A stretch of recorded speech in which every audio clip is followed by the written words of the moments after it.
Dear friends, I greet each and every one of you, wherever you might be listening, or that you are going to get this very message later.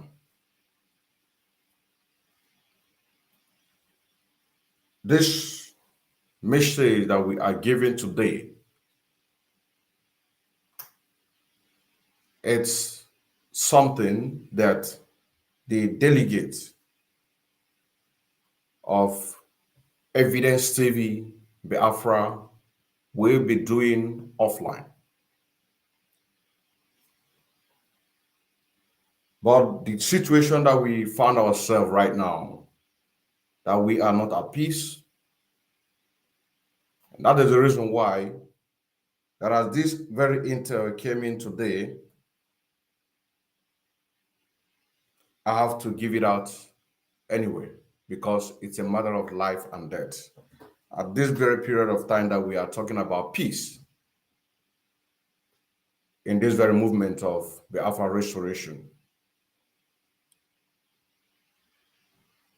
Earlier today, I made a voice note,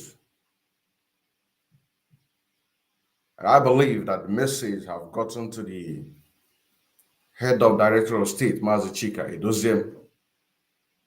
But for clarification, to make sure that this very message get to him, because this fall on his table. And what I'm doing today, or what we are doing today, is something that only the Mazi Kanu will want. He wouldn't want in a situation that our brothers are hunting each other, whereas the enemy, which is the Fulani and Nigerian government, are the people that we are supposed to be hunting to make sure that Mazi Kanu is being released unconditionally, and also for the Alpha restoration to be restored.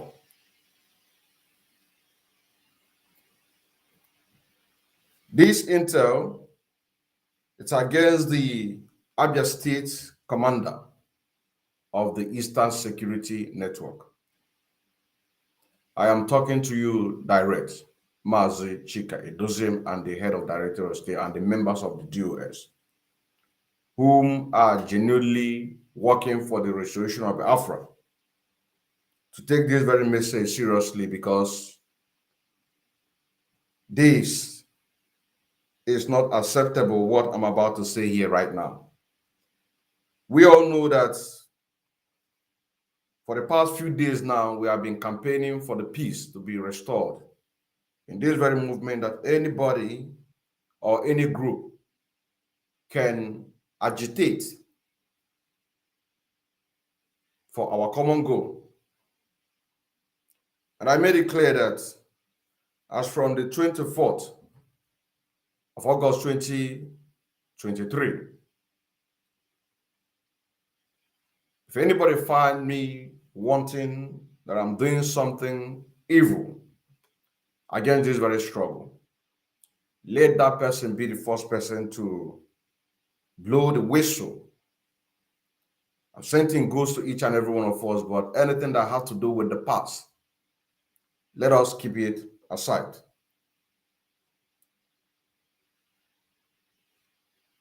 This intel came in today, the 1st of September 2023,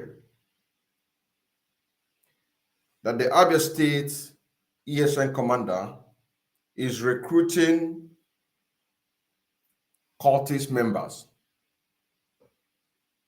in disguise of Eastern Security Network. And this recruitment, it's already an emotion. The name of this very commander, his first name starting with M, alphabet M. His surname starting with the alphabet A. His bush name starting with the alphabet B, and the location of where this recruitment is taking place, starting with the alphabet A in Abia State. And now this very intel came in.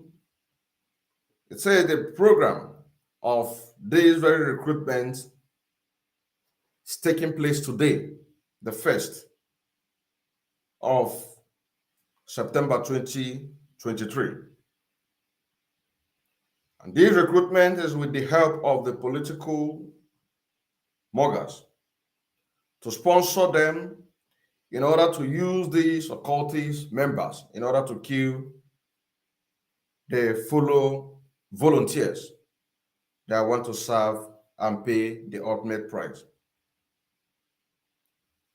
According to the source, many volunteers have left this Abia State commander because of his dealings with the politicians. And the cultist members that he wants to use goes by name Arrow cultist, Arrow, cultic member, and the ABIA. This Abia State commander of ESN gathered these cultic members in the name of ESN recruitment, and also on the payroll of the politicians to kill their own fellow brothers and sisters. We all know that MNK have banned anything that had to do with cultists officially in Oba, Anambra State. Each and every one of us are very much aware of that. Now, at the same time, he told them that they want to serve their land, their motherland, to bring the restoration of Biafra. They are very much welcome to do so. Now, some of those things that Mazi Chika said in advantage of what we are doing to propagate this very gospel and get what we want, some people in a position are taking advantage of those things for their own personal gain. This is not acceptable, because we know that the 35% of Ibubag, let me repeat, 35% of Ibubag out of 100% are the Afrans. And we also know that this Ibubago started from Ebonyi State with a squad, private army of a man called Igwe Ogbonnaya by the name Dead Man Squad. And this is the foundation of this very Ibubago. Now, when we are talking about peace, we also have to talk to the people loyal to us, those who are dealing with the Nigerian politicians, because I'm making this generally. It's not just one section. It's not just one section. Those that are loyal to us, if they are doing evil against the restoration of Biafra, automatically they have broken the oath that they took with Mazi Chika. And for that very reason, the God of our land is already against them. And that is why people like us are the voice of the voiceless, so that they can find hope and have the courage to fight for their motherland. These 35% of Ibubago and the ones that still maintain their dignity in the Eastern Security Network, it is no different, because we are one people. My suggestion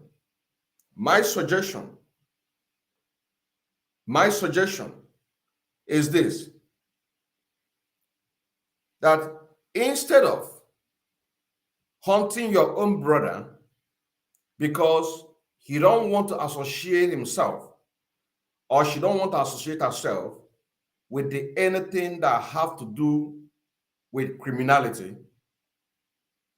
Instead of hunting them, now that you have seen that the peace is now on the fast train to make sure that each and every one of us focus on the very goal that we are fighting for. My advice is to talk to them. As I'm also talking to you, the leaders, so also I'm talking to the gallant men in Biafra land. The gallant men or the volunteers in Biafra land have a very big opportunity to redeem themselves, which of course by the grace of Chukwu Kabiama, the cleansing of our land, the entire Biafra land that we are going to embark on once we get our people in the same mindset and ideology to pursue that very goal. Tap into the roots, those things that our forefathers have done before us, those things that Mazi Chika Edoziem have done, because without the blessing of the gods of our land, Mazi Chika Edoziem will not be where he is today. That each and every one of us are worshiping him like a god. It is because he still maintained that very oath, that dignity that he possessed when he started this very agitation for Biafra. So we have to have this in our mindset that there is a man that brought out himself in order to open your eyes, educate you on the things that you don't even know. It is now time for you to return back and think those oaths that you took in order to protect our land. You have desecrated it. How are you going to redeem yourself as a volunteer in Biafra land? I am not saying that those that have betrayed the struggle in diaspora, that they not have opportunity to redeem themselves. But it's for their own good to begin to turn the things around, to do the positive things instead of continue the negative, because people like us have come out. To be honest with you, that I am the face of this very peace in this very movement, I cannot believe it. I cannot believe it. To be honest with you, I cannot believe it. But this is the position that I find myself. And I'm going to maintain this very position without any fear of anything. We have to focus on what we are fighting for. We have to stop hunting each other, because the more that we are hunting our brothers because they want to maintain their dignity, blackmailing them, you are giving the chance for the Fulanis to come in and take over our land. We have to have that in mind. We have to have that in mind. Also, instead of hunting for our brothers and sisters, I think what we should be thinking about is those of our brothers and sisters in Ibubago. For us to begin to, we know their families. We can't say that we don't know their family. We know their family. We can begin to send delegates, because this is the position where Evidence TV Biafra have to come in play. In Evidence TV Biafra, we have different departments. Delegates is one of them. Assume that everything has been set and put in place. What I'm doing right now, this very broadcast I'm doing right now, or the voice note that I made, I wouldn't have made it. I wouldn't have made it, but the delegates are the one to be there. I must not be there among the delegates. I must not be there. But the most important thing is that the message needs to be delivered. Because what I am doing here right now is exactly what Mazi Chika Edoziem would do if he is here.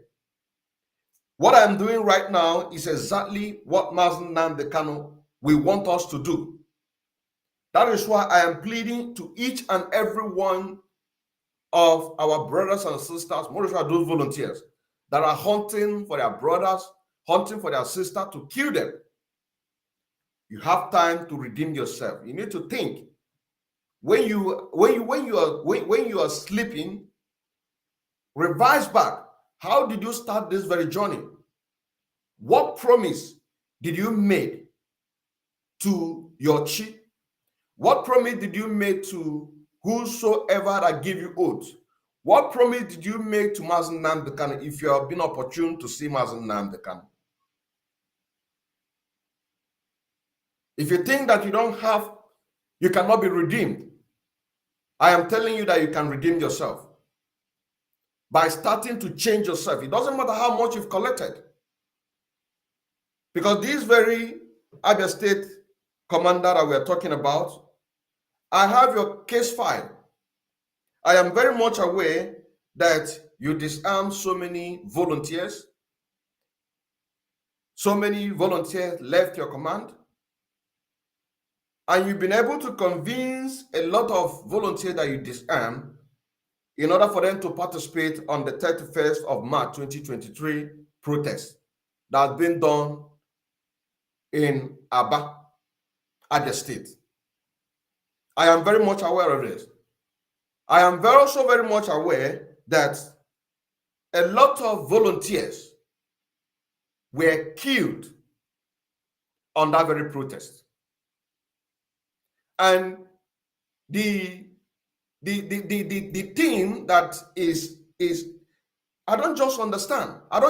You promised that you want to serve your land in truth and honesty, but then you have already turned back against that thing that you believe in. You need to think twice. Killing your brother will not solve the problem. How many people are you going to kill? All the countries that have fought war, with all the bombs and the rest of them, go to Libya. With all the bombs with NATO and the rest of them, there are still people living there. You have families. They know you. It doesn't mean as if that these people that you are hunting, that they don't know where to get you, but it is because that they have this brotherly love for you. That is why they are hiding for you, and yet you are still finding a way in order to eliminate them, which is unacceptable. This is unacceptable. To be honest with you. So you better sit back and then have a rethink. What are you doing? Because Biafra must be restored. Biafra must be restored. Biafra must be restored. A lot of gallant men were killed during that very protest. A lot of gallant men. You know what I'm saying now? A lot of gallant men were killed in that very protest. That was organized by this Abia State commander. We have all these files. We have all these informations. We are now giving you opportunity for you to redeem yourself. You know what I'm saying now? We are giving you this opportunity to redeem yourself. Look at this very video. And when you look at this very video, you can even see you can even hear the person who is taking that very video saying that these are the ESN and the IPOB members marching protest. It looks as if that she is giving information, or maybe she has a phone on one hand and then have another video that she's making the record, and then saying, giving a signal. This is what it looks like. Giving a signal to whosoever that they are talking to that this is ESN and the IPOB marching on the street for the unconditional release of Mazi Nnamdi Kanu. And then before you know it, a lot of Biafrans, a lot of volunteers that have been disarmed by this same Abia State commander were gunned down and killed on that fateful day. On that fateful day. What is happening to their families? What about their wives, their children? Who is taking care of them? What joy do you, what kind of joy? Kedu ka o si atọ n'ụtọ?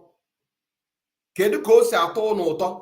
Epụta etu anụ ejide nwanne gị, ife ị ga na-eche bụ kedu ka ị ga-esu ese plan wee jide nwanne gị ka ị gbuo onye.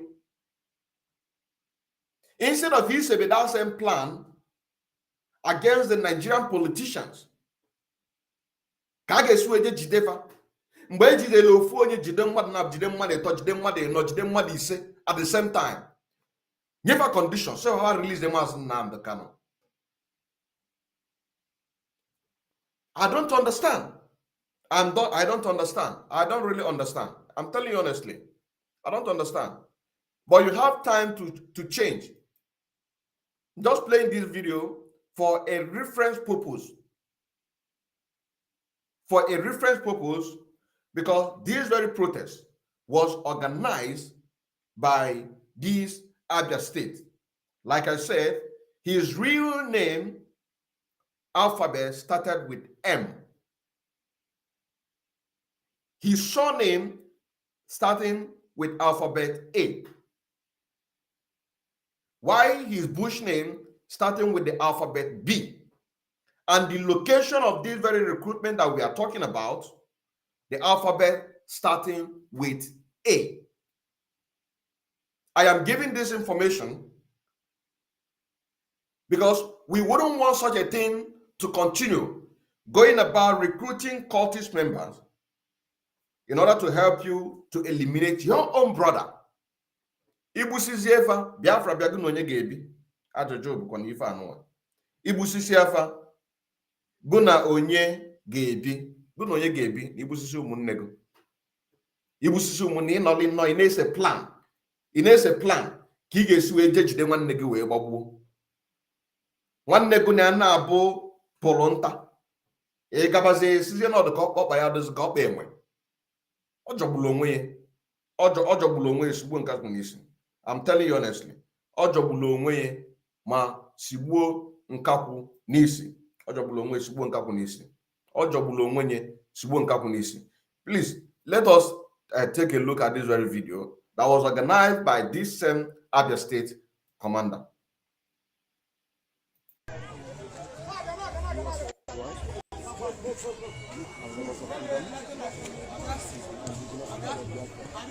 This is ASN ABIA Command in collaboration with IPOB under the leadership of Mazi Chika on a peaceful protest, protesting for the release of their leader Mazi Chika and asking the Nigerian government. Let me take it back again, please. Let me take it back again. I want you to pay very good attention. If it is not audible, you let me know. I want you to pay very good attention where the broadcaster is saying that this is ESN. This is ESN in collaboration with IPOB. Who is she giving that information? Who gave her that very instruction? It is this same brother, the ABIA state commander. Because I cannot see the reason why anything that had to do with protest in Biafra land has been banned by Mazi Chika because of senseless killings that is going on in Biafra land by the Nigerian government. This is the reason why. This is why we abduct the sit-at-home. But he practically brought out these very men that he purposely disarmed them and brought them on the street for them to be killed. Mark-aganism. And yet, he is still planning to recruit occultist members in order to go and hunt for those that escaped. Listen to this.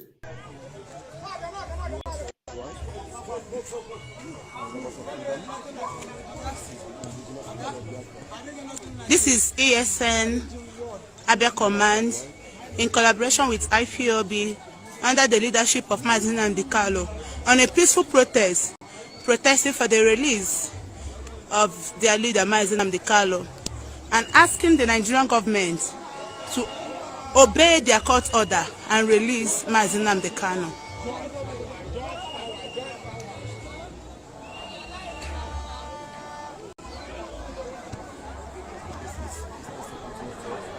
This is Eastern Security Network ABIA State Command in collaboration with IPOB under the leadership of Mazi Nnamdi Kanu on a peaceful protest seeking for the release of Mazi Nnamdi Kanu, asking Nigeria government to obey their court order by releasing Mazi Nnamdi Kanu with immediate effect.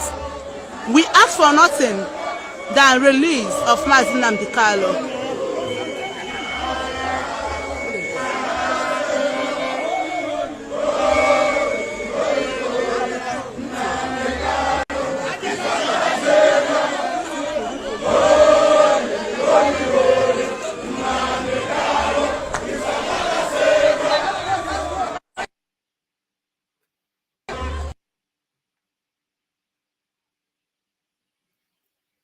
This very issue, a lot of you know about this very protest. And a lot of you, Biafrans, both home and abroad, are aware that a lot of volunteers was killed. And these volunteers were under the ABIA State Commander. The same man that is going about recruiting cultist members in disguise of recruiting the Eastern Security Network.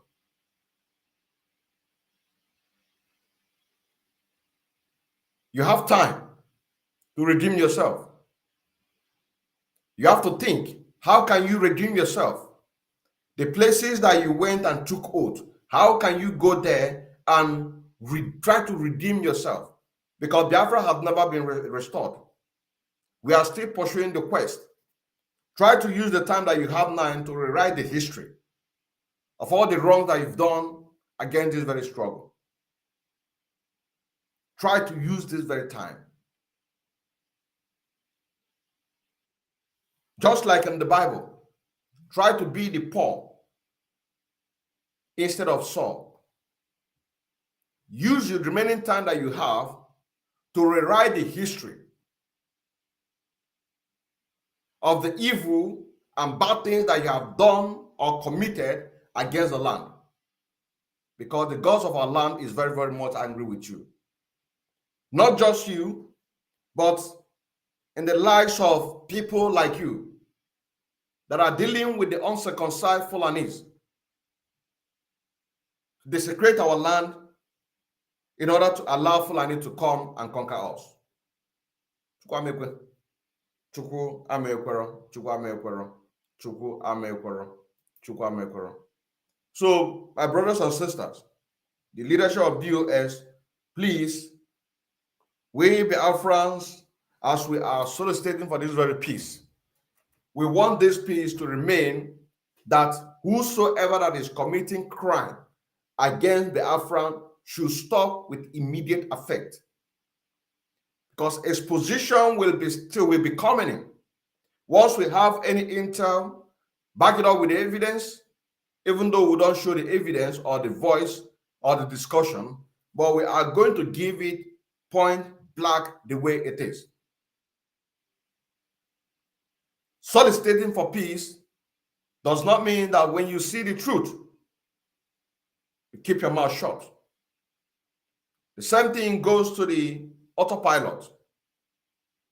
If anything that you are doing wrong, beg you in the name of Chukwu Kabiama, let us start now, begin to rewrite the history and begin to do the knitting that need to be done for Mazi Nnamdi Kanu to be released. Like I said, the very position that I find myself, I am not the person that put myself in this very position. I had a voice, and that voice speak to me, and I listened to that very voice, and I followed this very channel. Because egwu a change go. To be honest with you, egwu a change go. Egwu a change go now. Egwu a change go. I still remember as Odinke Mankandele watching again. Take this very message from this our brother, then I will say good night. Otu ọbụla ọsọ ọnọdụ ya dịrị ịtụ iche eziokwu na mmiri ọka ya ese.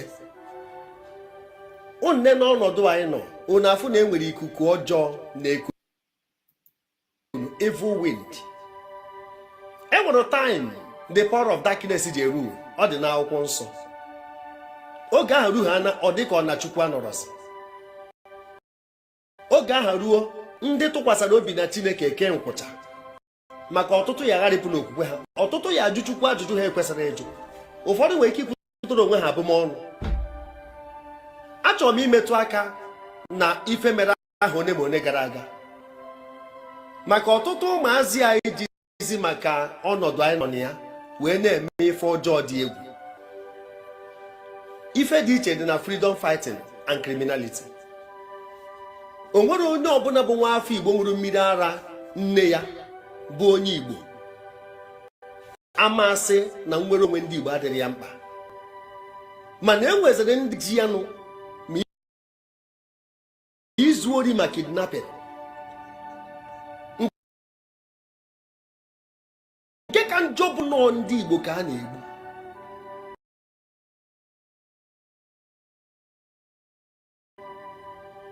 Efu ebe nwanne na-egbu nwanne.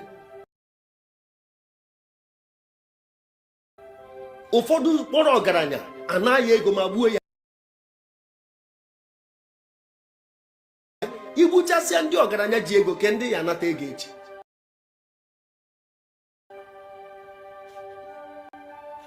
Anya meji na a na-egbu mmadụ ghara ekwu n'eziokwu.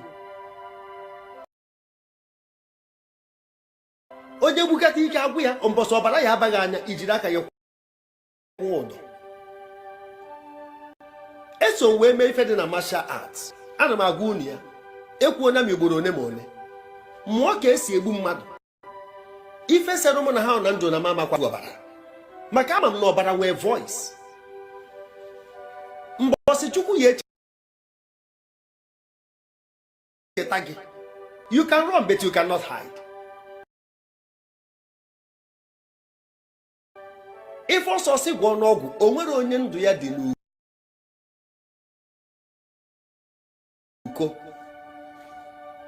Anyị afụ na ndị nyajuru ọgwụ n'ahụ ha niile ama gbagbuo ha. Fụ ndị na-agwọrụ ndị ori ọgwụ ama gbuo ha. Ọnwa mgbe nta maka ife a na-eme kịta na-eme odomanya nọ evil crusade.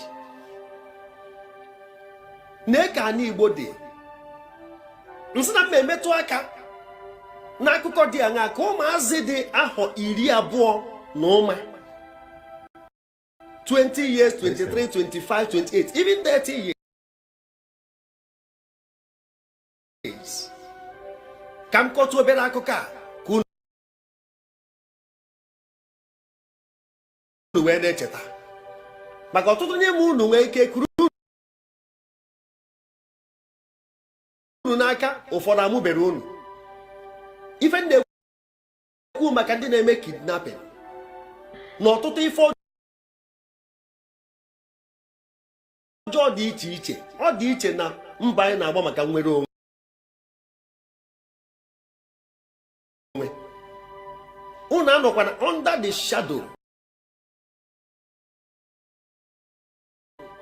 of na a na-agba mbọ nnwere onwe. A na-ebesi isi ndị mmadụ na-ele pas ha n'ime ọfịa.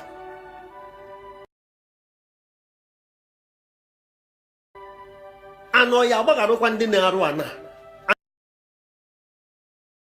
Igbo azụtụrụ ụkwụ. Onye oziọma ka mbụ mma agwa unu nke ya atụ na-agbụ anọ m ka dọkịta na-agwọ ọrịa. O nwere ndị ada akpọ m, ụfọdụ ndị ori na-akpọ m, ụfọdụ ndị na-eme ife ọjọọ dị iche iche na-akpọ m. Ụfọdụ na-ekpesara m na ha chọkwa n'isi n'efe apụta. Nne some of them counseling, ụfọdụ hidden numbers. Mba dibịa bụ onye arụ adịrọ ka ọ na-akpa. Ana m ekwu okwu a ka m zọpụta mkpụrụ obi gị. Ọ bụrụ na ị na-etinye aka n'ịkwafu ọbara, ịtọ mmadụ na ọtụtụ ife ọjọọ dị iche iche gee ntị. E nwere oge ọnọdụ a dị,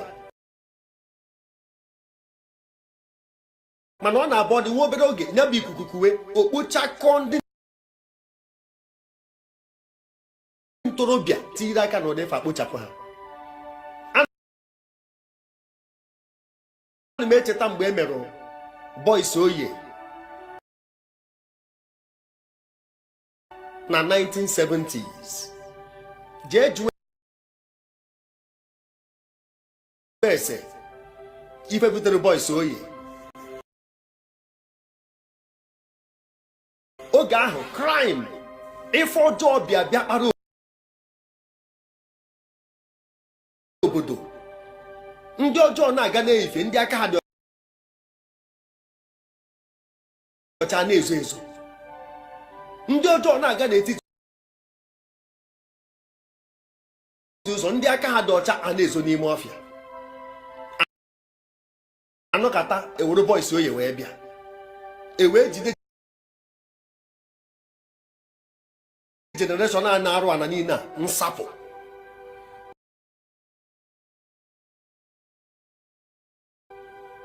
Nke ahụ gacha, onye eru na 1990 o bidokwa ọzọ. Ịpụta Anambra, ịpụta Imo, ịpụta Abia. Ebe uche m ka wee dị nke mere na Anambra, Nnewi, Ọnịcha, maka commercial center, money oriented environment. Anọkata kidnapping, ndị kọndọktọ na-ejicha egbe na-elodu moto, so many ndị dibịa na-agwụrụ ndị ori ọgwụ. Efokasị ụmụazị na-eme ife ego mana onwere ife ha na-arụ.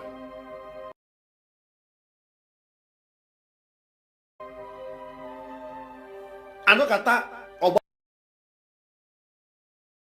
ọjụ odọrọ, ọtụtụ ndị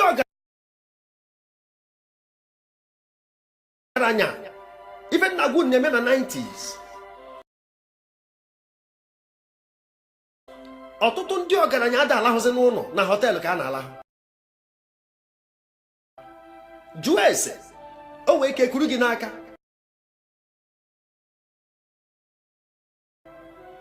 Ife ndị aka akụkọ abụ ka ife riri nri ghara alacha n'ofe. Ọ na-ewute m n'obi maka nwaanyị ọ n'ime na-eme ada n'ofu ebe.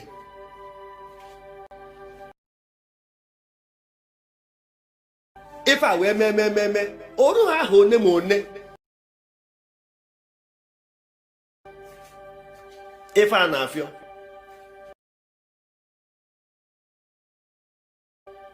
ewee nwee return of democracy na 1999.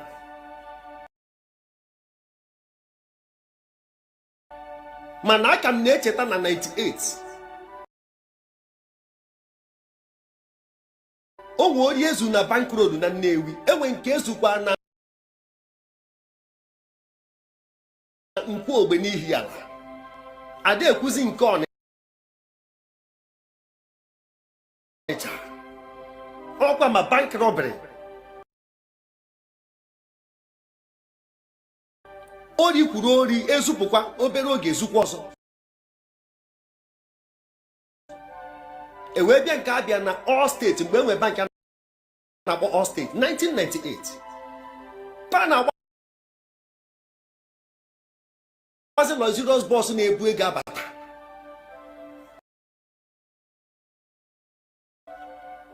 Ife a wee mekwu afịa dị na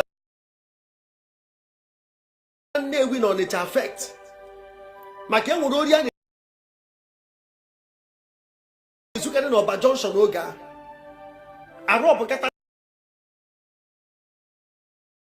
ndị mmadụ, o mee moto pass Nnewi affect.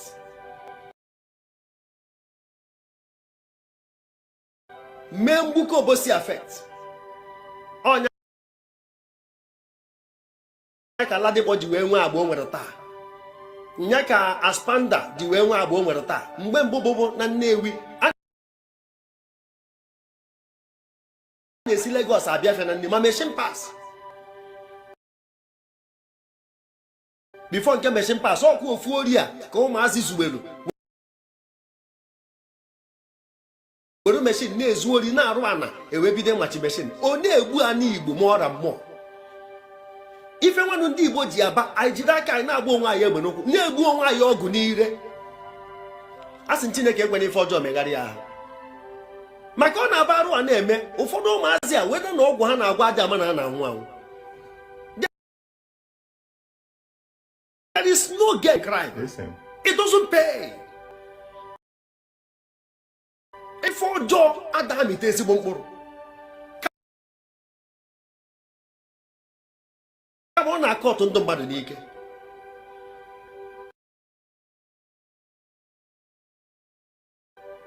Oge a ka Mbanuju batara, Gọvanọ Chiwoke Mbanuju, the first civilian governor Anambra State, mgbe e nwere return of democracy, o wee bata maka nke na-eme na Abia steeti oge abụ na Aba ka ọ na-eme arịa ife a na-ezugbo kpata ndị shoe line Aba wee jee ije wee fọm ife a na-akpọ bakasị. Anụ maka akụkọ a ka ụmụazị wee cheta maka history na-agwa ndị mmadụ how far they have gone and where they are going. Maka ọtụtụ ndị ntorobịa na-ene anya ya akụkọ isi n'okwute maka o nwere nye celebrate maka ife ọjọọ na-eme o wee tọọ atọ.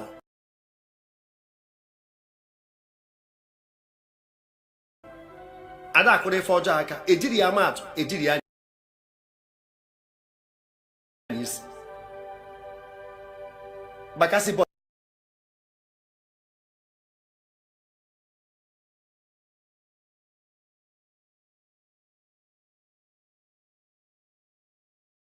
forever ọ dị eme ife ọjọọ nwere expiry date ọnwa mgbe nta ya bụ ikuku ọjọọ ka ukwu dị ka ya ebi ka ọ na-aya ebi nwa obere oge nsapụ. O nwere onye ya egbuchanwu ndị nọ n'ụwa ma ọ bụrụ ife na-atụ bọmbụ n'obodo ndị ugwu iru ebe mmadụ abụrụ aja ọsọ Chineke pụrụ imebi ụwa mmadụ ama mmenwu ya igbugide ọbara baghị anya ofu ụbọchị na egbu onwe. Akwụkwọ nsọ kwuru ya na the evil shall slay the wicked. Onye ka anọkọtara bakasị wee bata Anambra steeti akpọbata ha otu a ka mmasị ya chared onye agafee n'akụkụ ya mmacha red eduna ya mmụọ ewee si na Aba wee gburu abata Ọnịcha abata Nnewi every junction a na-akpọ mmadụ ọkụ a na-egbu mmadụ ka ọkụkọ abanye na mgbuke Obosi ma ndị nke gwara adaka ọ bụrụ ebe ndụ ha dị ma ndị nke na-eti aka n'ahụ aja disapia. Otu a ka esi gbuo ma ndị ajọ dibịa na-agwọrọ ndị ohi ọgwụ ma ọtụtụ ụmụ nwaanyị na-edewere ndị ohi egbe na friza. Otu a ka ife ọjọọ si wee nwee netwọk esikwa na ọ dị ka ebe a ghara net na mmiri wee hụchakwara azụ esi na wee zara ha ncha. Amacha m ọtụtụ ụmụ nwaanyị egburu oge a na-ete ma krim maka ndị odi na-abịa na-enye ha kọmishọn. A na-egbu dibịa a na-egbu ndị ori a na-egbu ndị na-edewe egbe a na-egbu oh my God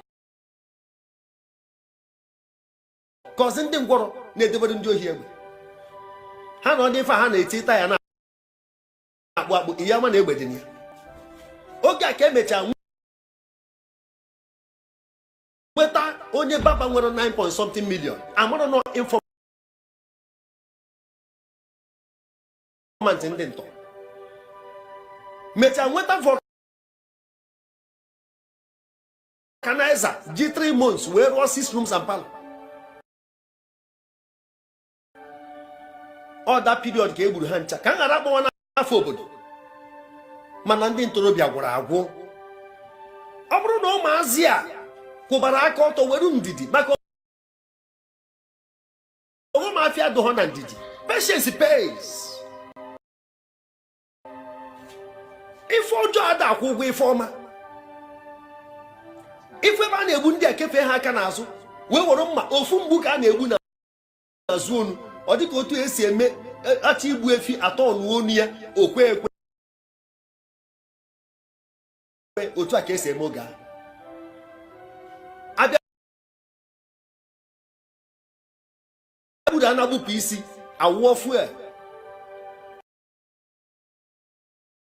about some steps wee mụ ire ọkụ akpụọ mma na akpụọ mma na ụna ụfọdụ na-alachakwu ọbara mbụ ndị na-alụ ọlụ a. Enwe ndị nọ bakasị ya gburu ụmụnne ha. Onye banyere ọrụ bakasị ọ bụrụ na nwanne ya na-ezu ori. Ife mere oge ahụ bụ massacre without mercy. Eso na akpụrụ generation ụmụazị na 1990 tiri aka n'ife ọjọọ nsapụ. Ndị kọndọktọ jide egbe eloduo moto apụọ eme ndị mmadụ offload loadugharịa ọzọ. Arụ ọbụọ na oje arụ ọbụọ n'ụna. Ife a wee mee anyị Igbo affect. Ebe a na-azụ afịa nke ahụ wee gafee ọ dịka ekutere ume. Anabata na 2000 ife Annagwu na-eme between 99 and 2003 first regime Chinwoke Mbadinuju. Emecha Obasanjo o nwezi ebe oru oru mmacha red na-abakwụzi ọ dịka ya bama na university maka ọtụtụ ụmụazị nọ na university na mahadum ụfọdụ na ha ji ego nwetakwuru egbe na-eje highway robbery. A na-eselebreti ndị ọjọọ na-akụrụ ha aka. A na-eze ha eze achị ibiori agwa gị na aya biori na be gị gwa gị time gwa gị de. Akwụkwọ nsọ si na onye ori na-abịa na mberede mana ọ bịazi to the level na onye ori ya agwa gị mgbe o ya eji wee bịa ọ ma maintain ya. Otu a ka ọ dị ọtụtụ ndị uwe ojii oge ahụ enwecha ndị nke na-enyecha ndị ori egbe ndị kọndọktọ na-eso luxurious bus. Ife ọjọọ karịa ụmụnne m. Obasanjo wee machie ya bụ bakasị.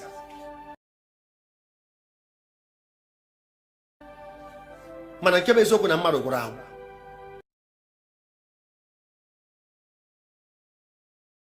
Oge ahụ ebute ya foto album ya ma na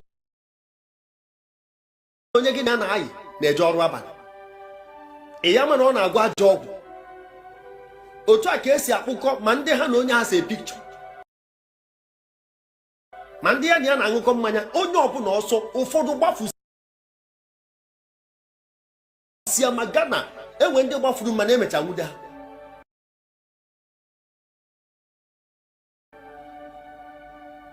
So ọ bụrụ na mmadụ na-eme ife ọjọọ mbọsọ ọsọ ya esu anyị achọba ndị ọjọọ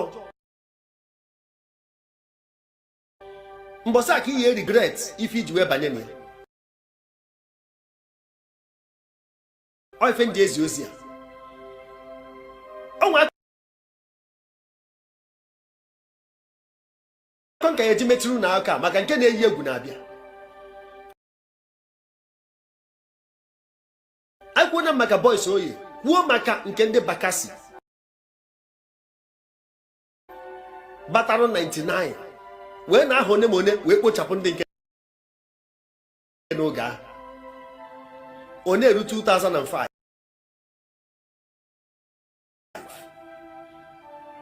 o wee bụrụzie onye a na-akpọ Osisi ka nkwụ. Afọ ya bụ Obiọma Nwankwọ. This young man bụ one man squad. Osisi ka nkwụ bụ onye terrorized Abia State to the certain level na ama apart from Anini na Sunday Osumbo, the criminals I know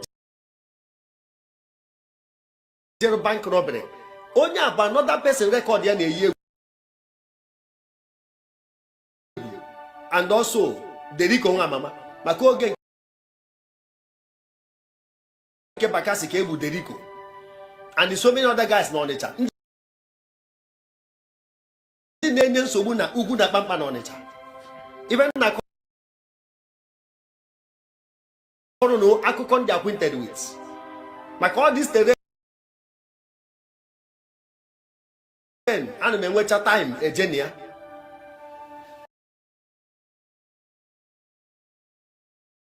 osisi ka nkwụ bụ a young man na-eso onye a na-akpọ one man na Rivers State a na-akpọ Ateketon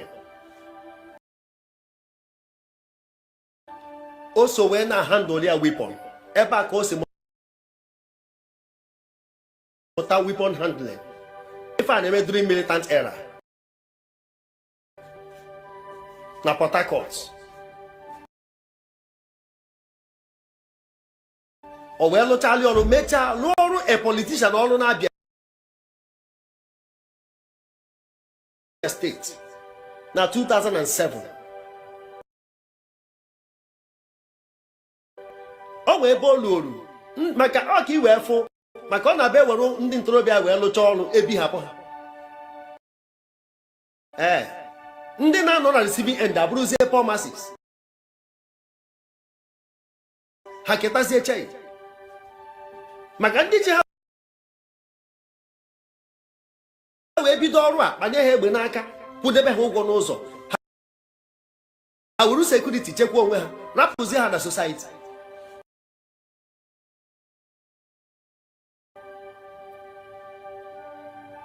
nwa amadi wee buru egbe wee form his own gang mgbe a kwụsịrị inye settlement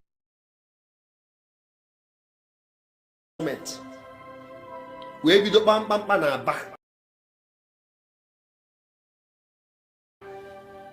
Aba Ụmụahịa iro si Port Harcourt bata Aba ndị na-eme mbata ndị na-apụ apụ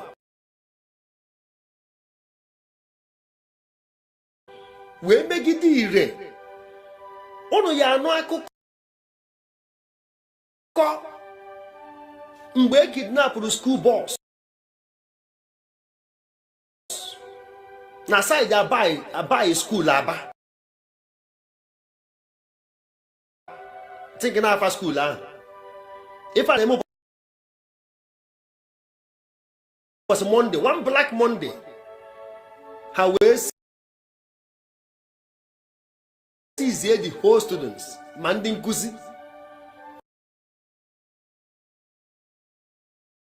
if eji wee gbapụta onye ọbụla n'aka this young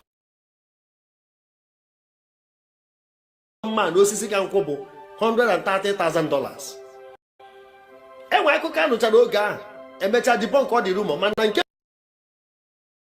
bụ eziokwu na eziokwu dị na ndị banks nwe settlement a na-enye ya ka ọ kwụsị bank robbery ọ dị ka weekly ka monthly ka eji enye ya settlement ka unu full level crime ndị mmadụ na-eru wee chezọ na anwụ anwụ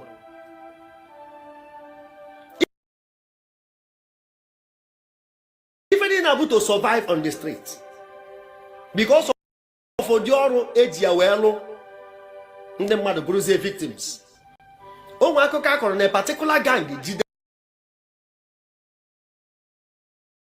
eru nne na nwata nwoke si ya na mama ya dine anọ n'ebe ahụ na-emeghe ife akaja oge nke osisi ka nkwụ this young man megidere ife nke na social life was at the zero level na Aba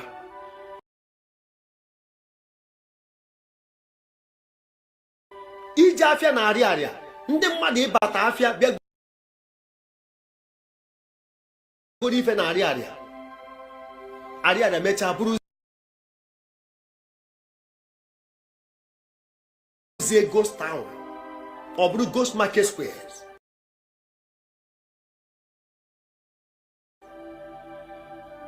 iji akwụkwọ problem. Parents chiri uche n'aka. Iro niile express ime afia society everywhere.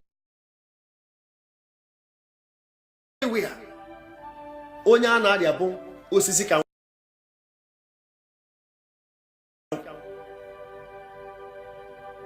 gịnị wee mecha mee ụmụnne m ife ọjọọ omume. I'm a young man. Move on na condemn ife ọjọọ dịka ọ na mama mmenwu ya. Ana m agwa ndị na-arụ ana ọtụtụ n'ụfọdụ na-eme ọfụma taa ya arụ nkwa na ana, kama na the good guys today fụchara ife ọjọọ sị mba na ha ya eso ụzọ nke ọma, na ha ya eso ezigbo ụzọ. Ana m ezi ozi a n'ihi esigwu n'ife ọjọọ bata n'ife ọma ka ndụ gị taa atọ. Achọrọ m ka ị nwụọ ọnwụ ike, ọnya ka m ji ezi ozi a. Onye biri ibe ya biri, onye anwụ na ibe ya efu na, onye egbu na mmadụ ma mmadụ egbu na ya. This young man wee megide ire, o wee ruo a particular day. Obido dozie tọ ụmụ ndị ọgaranya.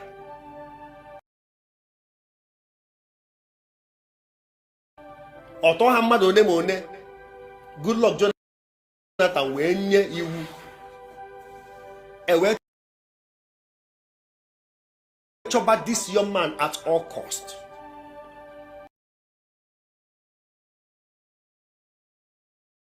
Ndị amị wee lee ambush wee lahụ n'ime ọfịa for 3 days.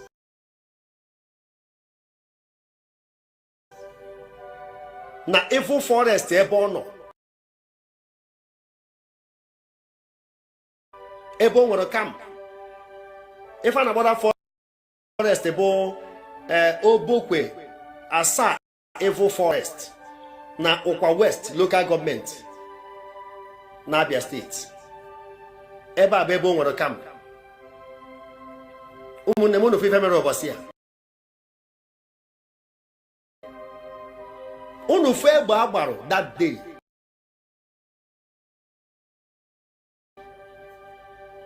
Unu fụ egbe agbarụ mbụ ndị amị na this young man na ndị otu ya. Enwere ihe nwoke nke a na-akpọ Polycarp, nwee nke a na-akpọ Chinedu.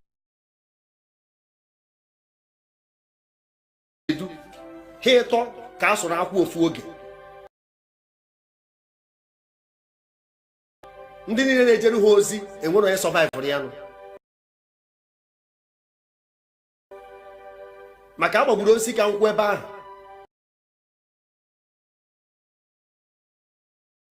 Gbagbuo Polycarp nke a na-agbọ Chinedu onye mecha anụ nwụọ leta na military hospital na Port Harcourt.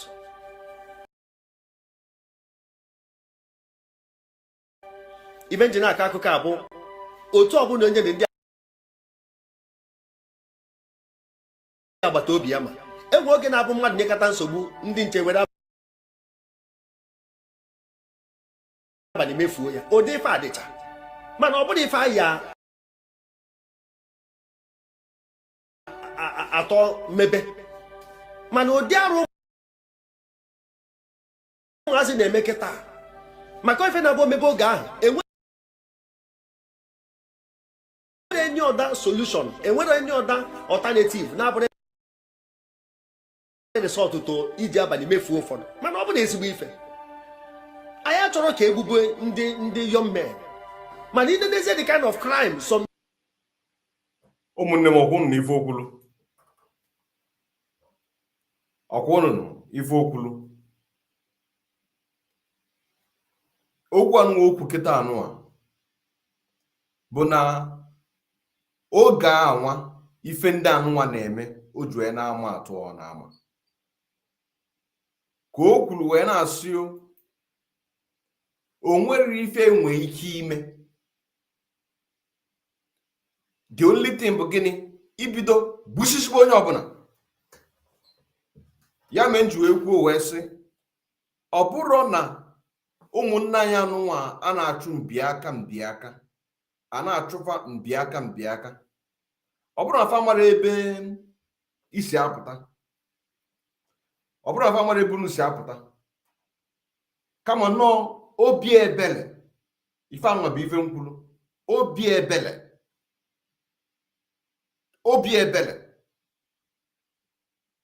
ya ka nji wee sị ọ bụ na ị naba iche echiche tụgharịa chekie ọgbụgba ndụ ịgbalụ ka i wee fụ n'inyere aka ka e wee chụta ife a na-achọ. Lụta ebe ọgbụgba ndụ, lụta nkwa ikwelu onye ndu Maazị Nnamdi Kanu, lụta ọgbụgba ndụ go na ana Biafra gbalụ na ebe unu ji wee gbaa ya bụ ndụ. Maka na ụmụnne anụnwa, ụmụnne gị anụnwa ị na-achọ ka ị gbuo ma ọ bụ na-achọ ka ị rekrutue ndị ị ga-erekrut ka e wee jije gbusisi afa. Mmadụ one ka ị ga-egbu? Mmadụ one ka ị ga-egbu? Ka ị na-egbu ka ị na-emeki chance for the Fulani to come in, because they will be clapping for you. A ga-enye gị ego, promise ego, so gaa n'iru ị na-protect one Nigeria. Ajụjụ ị ga-ajụ onwe gị, Nigeria ọ na-awụ ọkụ ụlọ anyị wee bido this agitation ka anyị nwere onwe anyị. Oge ịmalite njem anụnwa Nigeria ọ dịla gị mma iji wee sị na ịchọ ka ị join IPOB? Join the IPOB, volunteer onwe gị, ọ bụrụzie nọ oge ị ga-ebido nyebezi aka. Ọkachasị kịta anụnwa anyị nọ n'ife mwute. Biafrans niile gị ife ị na-eme bụ ị na-achọ na-ese plan ka ị ga-esi wee jeje nweta nwanne gị nwoke ka ị gbuo, ma ka ị ga-esi wee nweta nwanne gị nwaanyị ka ị gbuo. Sọọsọ ajọ echiche.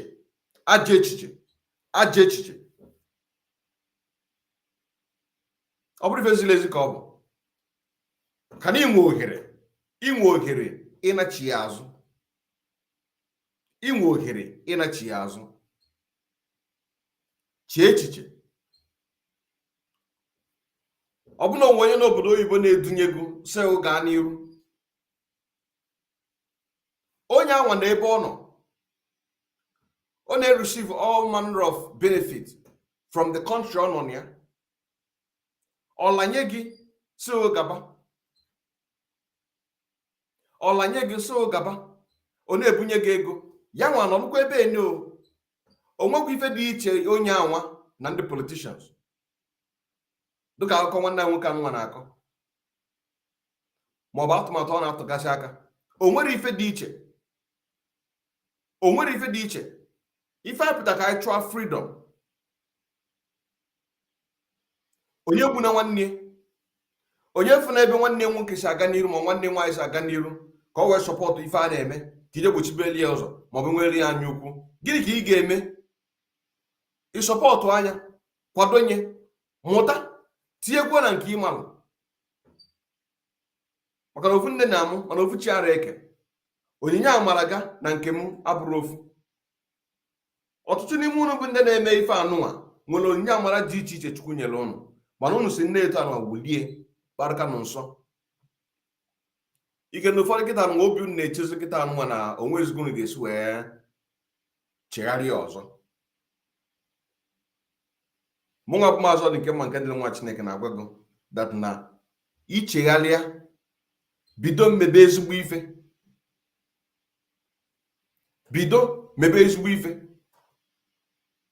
ka ị nwee ike redeem yourself. maka unemelugo ala Biafra. To be honest with you, unemelugo Biafra. That is what they would tell me. I know peace and one ekwu. Ụfọdụ n'ime anyị bụ ndị nọ na diaspora ebe anụnwa. Ha na-achọ ife a ga-abọnite maọbụ ife a ga-enyo ekwu ka wee na because anya fa akpuchile ekpuchi fa anara afụ ụzọ. And some of them have spent years. They have spent years. Some of these people like them have spent more than 25 to 30 years. N'obodo Igbo. Some of these people like that anụnwa na-emefe ife anụnwa na-akwanye ife anụnwa. O nwere ife baji. Ụmụaka fe ejiro. Gịnị ka ị ga-emezi? Ka ị wee sọpọtụ ha, ka ị wee kwado ife a na-eme. Ka ị nwee ike restore your glory.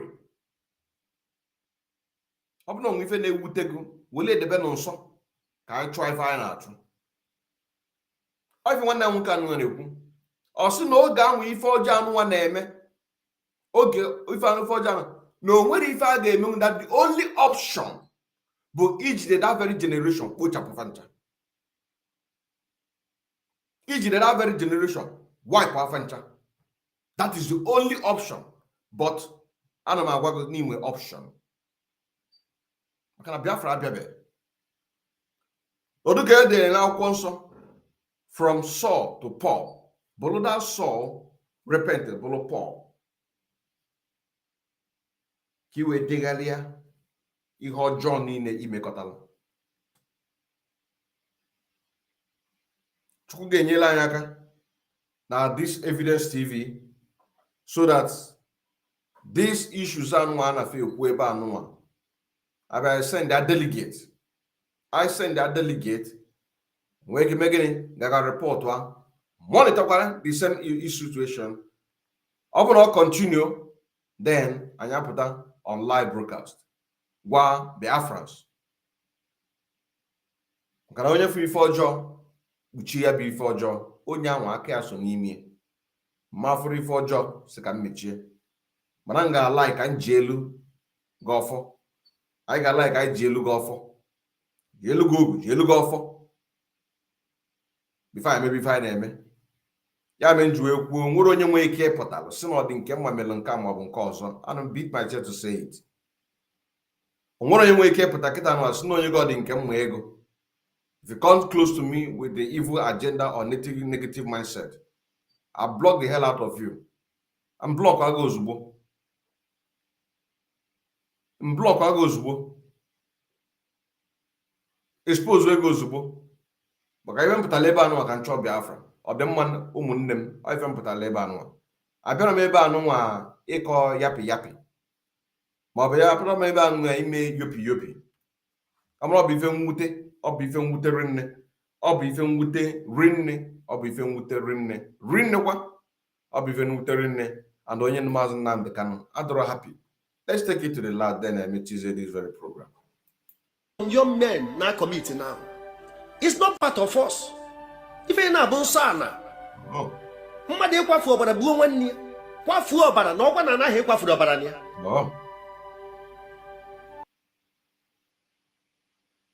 Ife njikọta aka osika nkwụ a bụ ka ụfọdụ na-arụ anata ama na enwego ndị ruo n'isi mana ha natarọzi. Igbuo nwanne gị, ịkwafuo ọbara nwanne gị, ịmaka na ọlụkwa na ana-awa. Some of them apụta na-eti, a na-ebiti their chest. Jee jụkwa ese.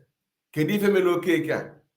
Ịma na Okeke na-esi a na-asị ya jiri nwayọ, ya jiri nwayọ, ya jiri nwayọ. Ọ na-efi kpakakpaka. No na-efi isi kpakakpaka bụ na ọsụ na gịnị na ọ chọrọ isu na wee rie aka azụ. No na-efi isi kpakakpaka bụ na ọ chọrọ ibinye aka ya n'ife ọjọọ. Ọ chọrọ ịkwafu onye aka ya dị ọcha. Ọ chọrọ ịkwafu ọbala nwanne kama ka anyị chụba Nigerian gọọmenti na-achụ anyị. Ọ gwụchakwa. Ejiligo etu anụ wee gbuo ọtụtụ ndị. Ejiligo etu anụ a wee kwafuo ọbala ọtụtụ ndị. You know that a day like this will not come. A day like this will come. And we are now in that very position right now. Because here and why on the ground, he send the delegates to go and meet whosoever or any group. Bugene ewe ji ofo. Ka ọ ga-abụ mgbe anyị ga na-ekwu anya na-asịkwa na mpọsị anụma nekwu ife melu nekwu ife men neko osime mana aka isi ka ime gịnị ka anyị gwụ maka na Biafra ga-abịa n'eziokwu in truth and honesty, whiter than white and whiter than snow. Biafra ga-abịa n'eziokwu, ọ bụrụ asị, ọ bụrụ na onwe ka esi emie no n'eziokwu. Ị ga-akwụ n'eziokwu, whiter than white and whiter than snow. Ọ bụ na itinye aka gị n'ife ọjọọ na mbụ, ị ka nwe ohere kịta anụnwa ime gịnị ichange. Ọ bụ na iwe Biafran struggle as a business, ebe isi enweta ego, wepụ that very mindset. Ọ bụ na ibu so na part of the people who ga-abụ na ị ga-like ka ị nye the leadership in order to gain favor or to extract money. Change that very mindset. Change that very mindset. Just like the other day, came with a report in Lagos State. Now, IPOB members in Lagos State under the leadership and Kanjukwa will go opportunity and the leadership of DOS. That we have a report in Lagos State. Ndetocha ego hamakwụkwọ ụgwọ wee nalụkwa receipt. Ihe ni na-ahapụrụ ya. Ihe anyị na-achọ bụ Biafra ka anyị na-achọ. We are pursuing the freedom of our people. And you must be whiter than white and whiter than snow. You must be whiter than white and whiter than snow. If you know that you cannot be able to do that very job, that you volunteer yourself, when you volunteer yourself, and now you have so many activities, then imagine it withdraw, give the chance to the next person. Because it's a voluntary work. It is not a do or die affair that you must stay there. This is a general. This is a general to everybody. If everyone knows if support one, if everyone knows if support one, onye na support ijiri obi ọcha gị na-eme ife ị na-eme. Awam dem ngene guna. Because if anu nwa na-eme, the thing na-agba ọ na-agba m anya mmiri. Ngwa gosi gị na ọ nara ewute m. Ihe anu nwa na-eme since eju ejide Maazị Nnamdi Kanu. Nse ngwago na ma nara nọ na mwute. Emana na asị. So I get change that very mindset. When we are talking about peace, I focus on that very peace. Okay, can I menkenye against Nigerian government? Okafa ane menkenye against Nigerian government. Okonkwo ane menkenye against Nigerian government. Okori ane menkenye against Nigerian government, not against your own brother. Not against your own brother. Because when the bidoriano mana ha emetere ya aka when the first operation ka ha so wee je eduna ha mmụọ maka ndị joint task force na ndị military so wee tika aka wee sodo onye a 3 days ka ewepụtara ya na niile a alụwa egburu ya na 2010. Yes, if I'm not mistaken, na 2010 ka egburu ya na December. Emechara onwe ụmụ agbọghọ 6 akpọpụtara na nga maka osikakwu wekwuru nga n'ime Efo Forest ya. Nwa ya nwaanyị na-esi nri a na-ebunye ndị kidnap. Emeli arrest onye nwakpọ ndị amị wee jee ebe ụmụ Bobiano, mmadụ isii ndị ọ na-eji were eneru onwe ya anya. Ife ọjọọ ada atọkwa na atọ, ekwuo m ya ọzọ. Everything bụ evil nwere expiry date. Ọnwa mgbe nta, the power of darkness rule within a shortest period. Ọ na-eme ka ọkụ gas.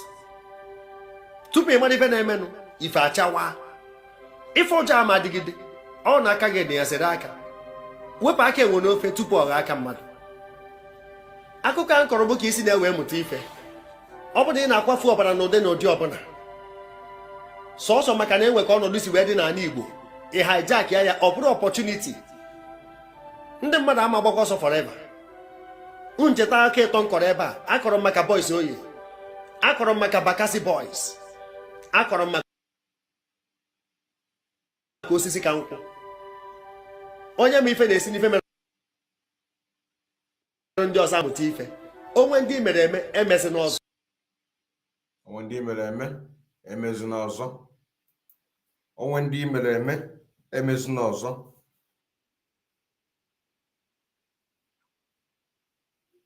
Onwe ndị mere eme emezi n'ọzọ. Maka mmadụ na-esi n'ife mere mmadụ wee mụta ife. Ka nke anụ abụrụ ife mmụta nyela anyị. Mara like personally, mara like and now know this kind of report.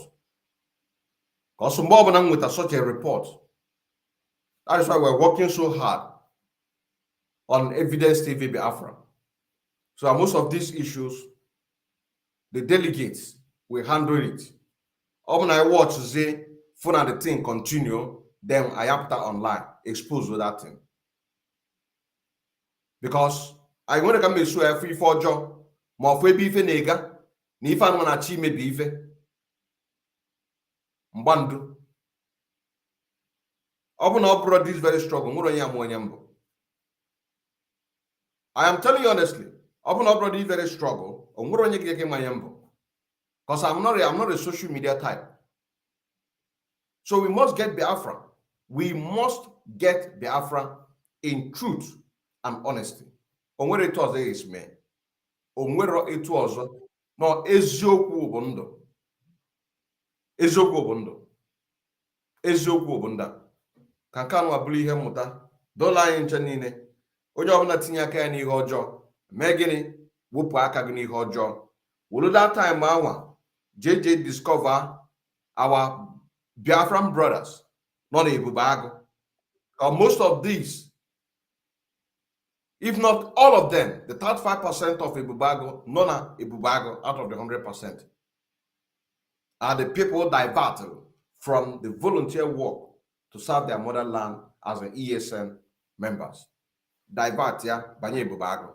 Use that time, that energy and we get trace your brother. In actual your brother, kebe ono, kego sueje, a man to interlabor, ke his whereabout.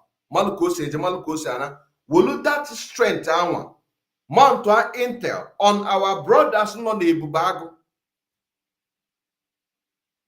Each differ in orientation. A wafa nudo udadigo. Wafa nudadigo, never orientation. Aburi bufebu. Never orientation. Kafumaike we megini when not use that opportunity, the intel and the information had gathered good. I hear use when against the Nigerian government. Only if I'm any position of Nigeria today, a Biafran ne lead ye. Only open a manka. Onwero a position in the damnable zoological republic of Nigeria today that is being led by a Biafran, not even one. The day of inauguration of this Ebubago, or on Ebonyi State, on Ebonyi State,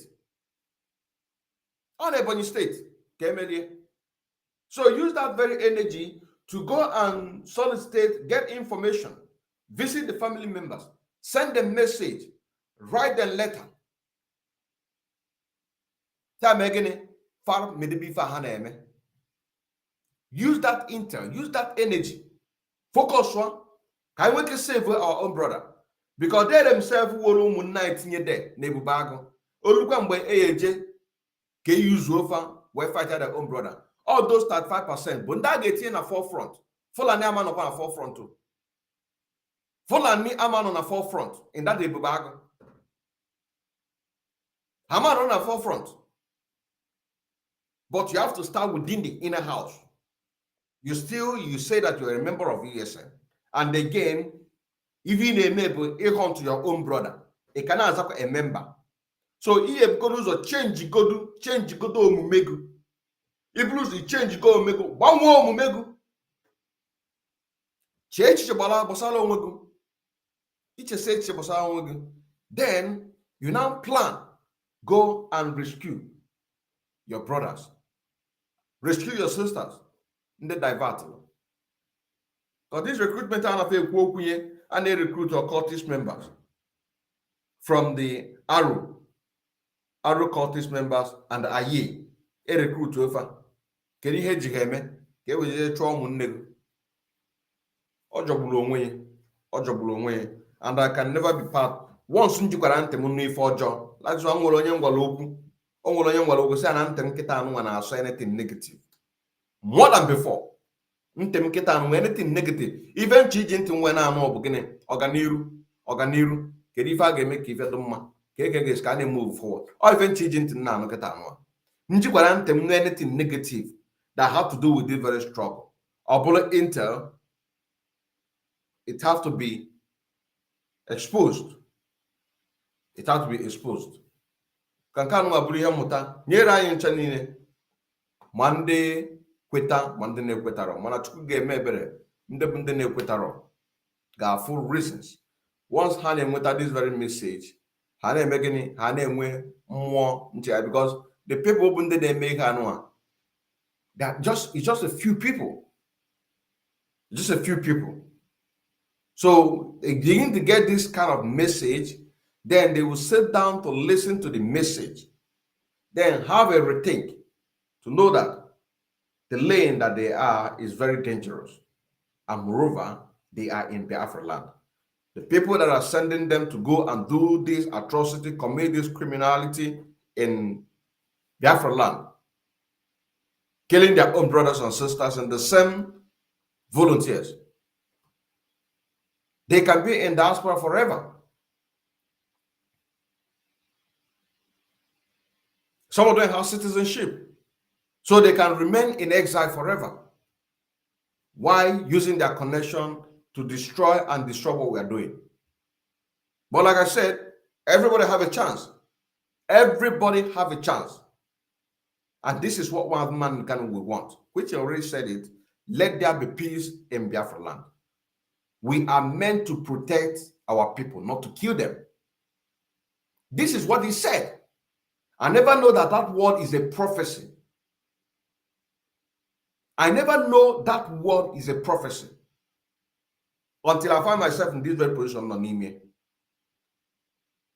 I said, let there be peace. We are meant to protect our people, not to kill them. We are meant to protect our people, but not to kill them. Who are these people? Who are our people? He is referring to the beginning, the volunteers.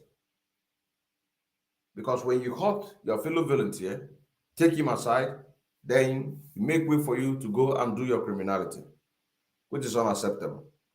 Unacceptable. I cannot be a part of that. Such a thing, next in his position. Ka Ogazelo Nyobana. Biko, Konyo Obana will look one mere Lena no Nakita Budo.